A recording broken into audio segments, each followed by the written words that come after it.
අපි ගාව සාමාන්‍යයෙන් private knowledge base එකක් තියෙනවා නම් අපිට පුළුවන් අපේ private knowledge base එක language model එකක් හරහා සම්බන්ධ කරන්න RAG architecture එක එහෙම නැත්නම් retrieval augmented generation හරහා. හැබැයි අපි මෙතනදී පාවිච්චි කරේ ප්‍රධාන වශයෙන්ම unstructured data. උදාහරණ විදිහට ගත්තොත් අපි ගාව text data ටිකක් තියෙනවා නම් PDF files විදිහට තියෙනවා නම් HTML files විදිහට තියෙනවා නම් මෙන්න මේ වගේ ටෙක්නික් එකක් අපිට පාවිච්චි කරන්න පුළුවන්. retrieval augmented generation වගේ ටෙක්නික් එකක්.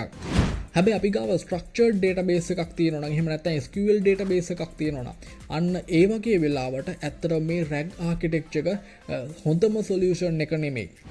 ඒකට හේතුව තමයි RAG architecture එකේදී අපි ගාව තියෙන data ටික අපි chunk වලට කඩලා vector store එක store කරනවා. ඉතින් ඒකට හේතුව තමයි ඒවා අපිට retrieve කරන්න පහසු වෙන්න.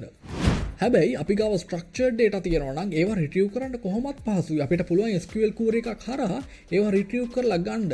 ඉතින් ඒවා අපි වෙනම chunk වලට කඩලා vector store එක store කරන්න ඕනේ නැහැ.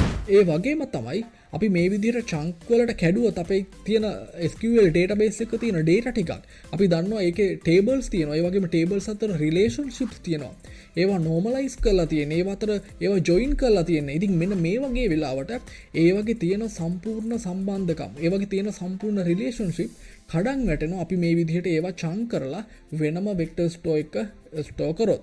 ඉතින් මෙන්න මේ ප්‍රශ්නේ හින්දා ඇත්තටම RAG architecture එක සුදුසුම ක්‍රමේ නෙමෙයි අපි ගාව තියෙන SQL database එකක්. එහෙම නැත්නම් structured data set එකක් නා.